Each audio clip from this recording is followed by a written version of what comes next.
Sir मेरा एक patient है जिसका मैंने मोतियाबिंद का ऑपरेशन कराया था, उसमें रोशनी नहीं आई है। क्या हम उसकी दोबारा सर्जरी करा सकते हैं? इसमें डिपेंड करता है कि पेशेंट के ऑपरेशन के जस्ट बाद रोशनी नहीं आई है या फिर कुछ दिनों बाद उसकी रोशनी कम होना शुरू हुई है। नहीं सर, उसके ऑपरेशन के 2 से 3 दिन ही हुए हैं, रोशनी बिल्कुल नहीं है।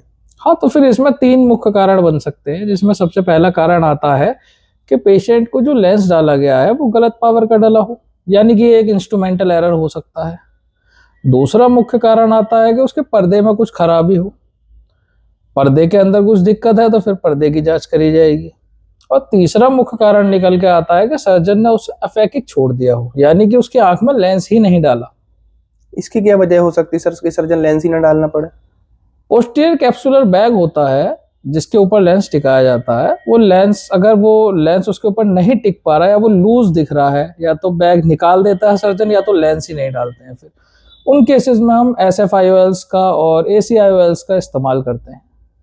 और सर यदि पर्दे में दिक्कत है तो क्या हम सर्जरी से पहले पर्दा चेक नहीं करवा सकते हैं? नहीं, बिल्कुल करवा सकते हैं, उसके लिए इन्वेस्टिगेशंस होती हैं, लेकिन हर पेशेंट इन्वेस्टिगेशंस को अफोर्ड नहीं कर सकता। सर्जरी की कॉस्ट भी बेयर करनी होती है और इन्वेस्टिगेशंस काफ़ी महंगी होती हैं, जैसे OCT होती है एक इन्वेस्टिगेशन, अल्ट्रासाउंड होता है, एक B स्कैन बोला जाता है। इन सब जांचों से पता लगाया जा सकता है, लेकिन हार्ड मैच्योर केस में, हार्ड मैच्योर कैटरेक्ट के केस में इस तरीके की जांच करनी चाहिए। बाकी अगर कोई दिक्कत पर्दे में दिख रही है तो जांच करो। सर आप क्या प्रोसेस कर सकते हैं हम कि अपने पेशेंट का दोबारा ऑपरेशन करवा पाए? अब तो उन्हें बुलाओ, सबसे पहले इन्वेस्टिगेशंस कराओ, फिर रेटिना स्पेशलिस्ट को दिखाते हैं उन्हें। Okay sir, thank you.